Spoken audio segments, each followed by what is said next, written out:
It's tea time, MFers. MFers? Yeah.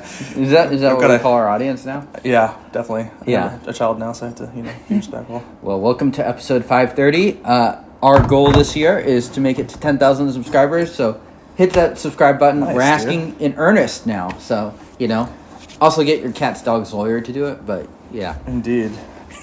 I'm actually going to pour this back in. This is not quite hot enough now. Okay. So today we're going to do some Sencha from Tezumi. This is part of their starter pack, basically. You can get kind of a sample pack for, I think it's 4 or 5 teas. Some little tea dust in there. And this is their Matsuba Sencha. It's going to be from kind of central Japan. Okay. And they recommend 3 grams per 100 milliliters, 167 degree water, which is fairly low on temperature-wise, for 60 seconds. It's in here already. I have not heated up the Kyusu, so it might make sense to bring it up to like 172. The just pure immediate absorption of temperature in this will bring it down a little bit. And that will boil it, so make sure definitely. Looking forward to this. I think 100 grams of this is like $22, so pretty reasonable. You can kind of think of this Sencha as sort of like a daily drinker price point. Okay. For Sencha, at least. I have no idea what Sencha prices are. They can be quite pricey? Yeah. Okay. I'd say. But Gyokuro and matcha tend to be generally those can go even higher, right? Oh, yeah. Yeah. Yes, I'd say so. I'd say that you're looking at, often $1 per gram. Okay. And as a treat, I don't know, man. I don't drink them very often, but they're amazing. Yeah. They're kind of. It's hard to say. Yeah. Without feeling like a complete snob that it's worth it to spend $1 per gram on tea. But you can tell the difference. It's amazing. Okay. Yeah, I mean it's just the color of the steep leaves themselves. It is very evident that the amount of chlorophyll ultimately in the leaves is quite high. Could I probably blind taste test and tell? Maybe from the brothiness of Gyokuro. Obviously, matcha is a very different thing texturally, easier to notice. But anyway, yeah. So this Sencha, I'm looking forward to trying it. It's definitely going to be steamed raw Sencha. We'll probably experience some umami and And honestly, it's like that sort of situation where it's like if you can appreciate the good stuff, but you don't have it very often, that is where it makes a lot of sense to spend a bit. Obviously, you don't want to buy several kilos of it, but if you like the stuff and you don't drink it very often, treat yourself. Why not? I'm $1 a gram. I mean, what are we using? 3 grams per 100 milliliters. So it's if you just were making 100 milliliters for yourself, then it's $3. It's hardly a crazy cost. Totally. And you're spending that much going out to your local. Denny is being incredibly rude right now. He's on his watch. He's let me check the stonks and all the different stuff. Yeah, exactly. I'm on Wall Street Bets on my watch. You're doing some trading, yeah? Yeah, I'm on Robinhood. I'm buying puts. Yeah, actually, these Japanese teas are finicky, so we have to pay close attention to kind of the brew time and whatnot. Dude, I am a slave for weighing perfect temperatures, weighing everything. This is what Japanese tea does to you, friends. Yeah, you can get back to some of the good old Chinese stuff next episode. Gyokuros, a lot of them are suggested 113 degrees for 2.5 minutes. It's just how am I going to eyeball that at all? I just intuitively, it's very hard to imagine actually knowing how to do that. Yeah. I mean, honestly, you need a thermometer at that point. Yeah. I mean, and a thermometer like this is not probably precise enough, to be honest. It'll be okay. Pretty light liqueur. Yeah. And if I remember right, we would expect the first steep to be a little lighter and then to darken up, correct, on the second steep? Yes, I'd say so. Although if the brewing parameters are for pretty long steeps, you can expect to get quite a large amount of extraction from the first steeping. Okay. And the character and complexion of the second steeps, especially for Gyokuro, in my opinion, tends to be quite different. Usually the brewing parameters, are also quite a bit different. Nice. Yeah, really quite nice. Maybe a little bit of heterogeneity in the the color of the leaves. Sure. Maybe a little bit also in the Smells nice. in the size and shape of the leaves.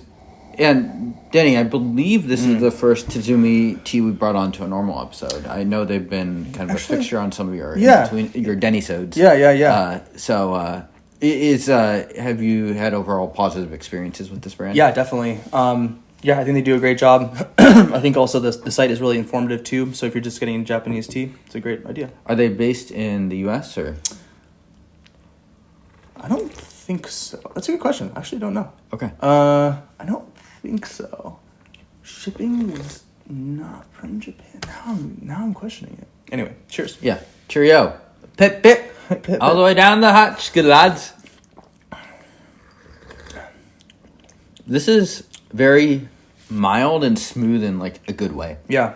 This is like not the first Japanese tea experience we had in a while was that Gyokuro that you got from Ippudo, which was very good and very intense. I think that tea like hit my palate in a way that like tea rarely does. Yeah. This to me, I mean, like you said, daily drinker. I mean, this is like very pleasant. It's sweet. It's not intense. Right. Not intensely pungent. Yeah, totally. Yeah. A nice sweet grassiness that's crisp.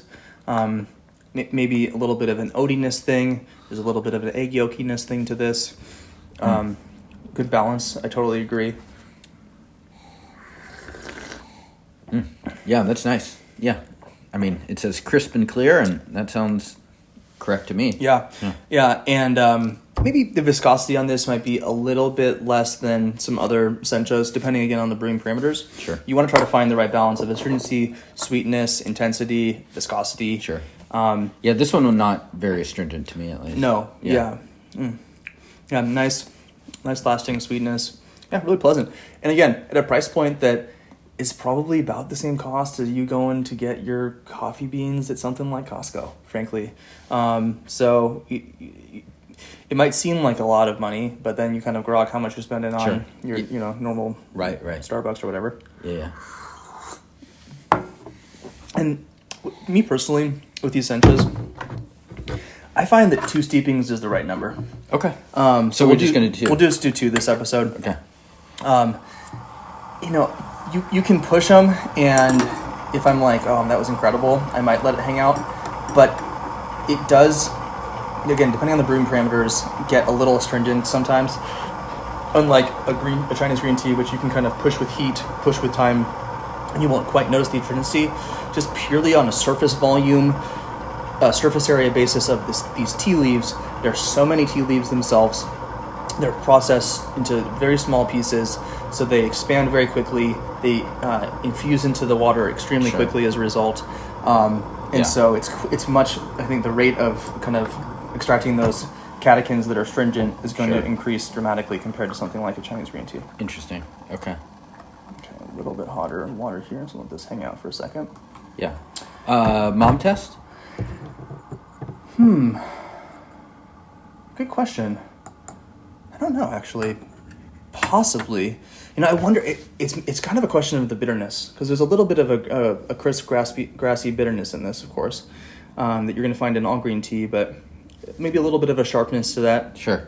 It might be a little bit abrasive for someone who's expecting to add milk and sugar to their tea. Yeah. I honestly, I don't know what the average American's baseline is for green tea, because I mean, it is like the popular, but I don't know what that green tea tastes like. I mean, yeah, that's a good question. It's like literally the Costco green tea or whatever. Yeah, people pick up. Even that, like if you're going to your Wajimaya or your local shop and you're having your like bottled green tea. Sure. I'm forgetting the brand. Well, I'm thinking more tea bags, but yeah. Oh, okay, fair enough. Because like the bottled green tea in Japan that you have, it actually has like a nice bitterness to it. Yeah, it tastes like green tea. Yeah, definitely. So yeah, I wonder, and I also wonder if people are actually extracting, like, what is? It's been so long since I've had like a tea bag. I'm curious, but I'm also like not curious in the sense that I know the experiment would not be very pleasurable. Yeah. But I don't know. Maybe that's something we just gotta pucker up, butter. What? Jesus, I have no idea. Old. Yeah, buckle up, Buttercup. There you go. There you go. Okay, so I'm gonna do. We're bringing this up to 180 now. Okay. And not all the way there. So this is gonna extract quite a bit faster because it's the second steep. Yeah, so I think I'm going to do this for about 45 seconds this time around. Okay. And again, I'm still learning a lot of the parameters on these sorts of things. Yeah. Some tea companies will actually explicitly say first steeping versus second and third steepings in terms of parameters, and I find it to be incredibly helpful, especially for something like Gyokuro where the cost per session is a little high. Yeah, you don't exactly have some spare sessions to get on your feet and figure it out. Yeah, and if I'm using most of the amount that I bought, let's say I buy 20 grams, I have 2 sessions, I want to make sure that I'm maximizing them. And so the ranges can be quite large too. People can recommend 4 to 8 grams, for example. Okay. So it really does depend on people's palates. We'll get in here now. Yeah. I think kind of by default, all of these Japanese teas are going to lose at the ultralight test. I think so too. Yeah. Maybe Hojicha or something could survive. Yeah. Actually, that's a good. But the real question I know you've all been claiming for is wartime test. Maybe one other one that would do okay would be the Kukicha? Kukicha, thank you. Yeah. Yes, excuse me. Which is stemmy. I find it to be a little sweeter, a little less abrasive. And those teas are kind of designed to be a little more casual. Totally, yeah. Intended initially to start as making teas from a byproduct of tea production. Sure. And then, eventually plenty of teas. I think Tezumi has one of the kukichas that is still from first flush Sencha material. Sure. They're just deciding to use a bit more of the... and the color of this is dramatically different. Yeah. I would say probably the most obvious immediate difference is a much deeper saturation, a bit yellower, and quite a bit greener. And that's what we would expect, correct? Correct, definitely. You'll also notice in the Kyusu in this case that the actual saturation of the green in the leaves themselves has died quite a bit, much duller. It almost looks like the difference between fresh green tea to start versus something like a young Iwu Sheng or something like that. Have you served this tea to many other people? No. Okay. You're like the only person who will like take me up on this, really. Oh, really? Yeah, I really want to bring to have these teas with my buddy Sam. But he's not on the right coast. Yeah. He's on the wrong coast. Exactly. But I know he would really enjoy them, and he's a Japanophile as well. Okay. Does he drink Japanese teas? He does. I know he's a big Hojicha guy. Okay. Cheerio.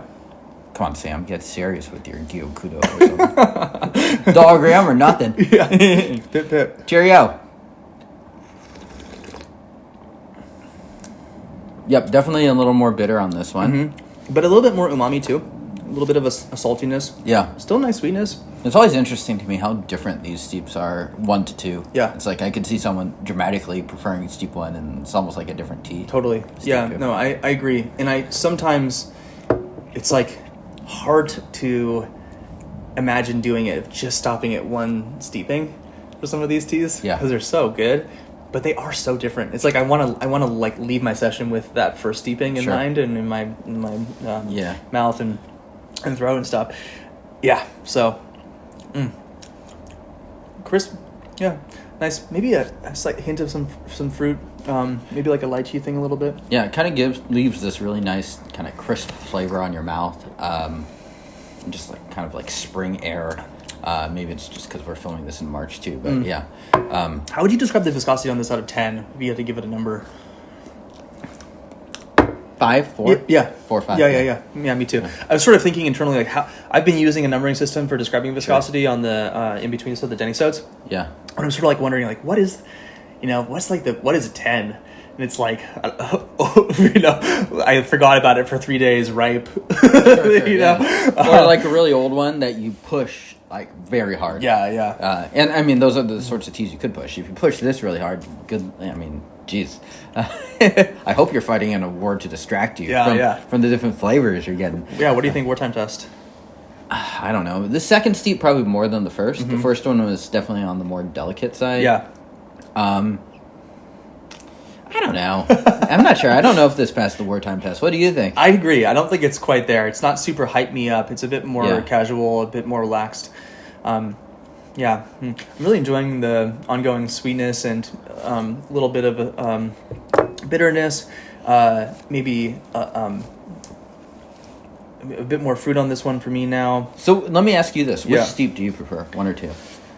On this one? so they're so different. It's kind of hard to compare. Okay. This one I think is a little bit less viscous, maybe a little bit of higher notes of fruit, but maybe lacks a little bit of that brothy mid body that I really enjoy from some Sencha. Sure. So if I had to pick one, probably the first one. Okay. Honestly, even with these brewing parameters, and everyone go at home, experiment with yourself, of course. But I could imagine even pushing this a bit more, using a bit more leaf potentially in the first steeping, or even a little bit less water. Just something to really intensify that flavor. One of the things for me about Japanese green teas is I just love how viscous and brothy and intense they can be. I see. So it's much more like a meal for me. Would you say your favorites have been like more kind of the gyokuro, like the really thick style stuff? Yeah, Okay, absolutely. Okay. Yeah, I mean, and I find myself with those teas just totally enveloped and focused on those. It's just hard to be experiencing anything else. And again, not to downplay the deliciousness of this tea at all, but I can imagine having this tea and drinking it a bit more casually, being a bit more loose with some of the parameters and having it come out fairly well. Yeah. I mean, and this tea, it's like, as you said, it's priced appropriately for kind of what it is aiming to do. Yeah, nice. I think maybe a little bit cooling in the mouthfeel, but a little bit warming in the body.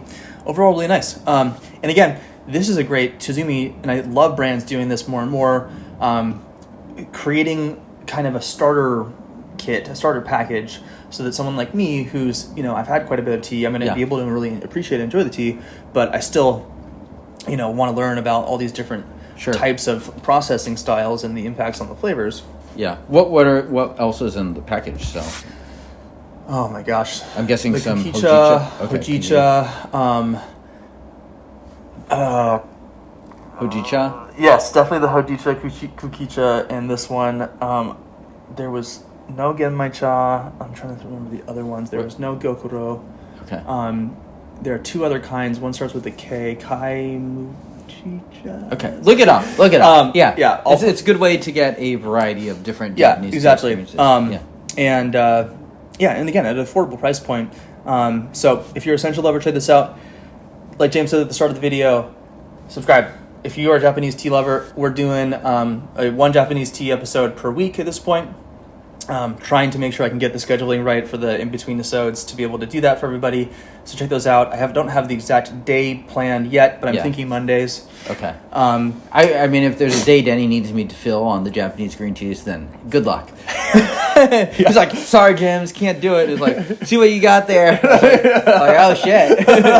Yeah, exactly. No, I think I've been trying to fill it in advance. Subscribe to all this stuff. Check us out on tdb.org. TDB.org at Instagram, Denny_TDB as well on Instagram. Yeah, Denny made an Instagram, so check it out. Follow that if you want. Yeah. Just trying to meet people as well, potentially for some tea travel and some, maybe some longer tea video projects. So, there you go. And we're also, maybe thinking about some other episodes that are on the main channel, but are going to be a bit more geared toward building up. I think we're going to do a series coming up in a few weeks about building up a Pumador, your puer closet in different price points. Although poo heads who have just been passed out now, just like perked up. Yeah, I know, right? Yeah, so if you're... poo head calling! Yeah.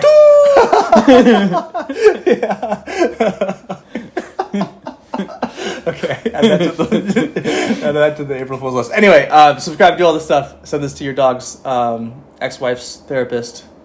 See you next time. Wu-Tang!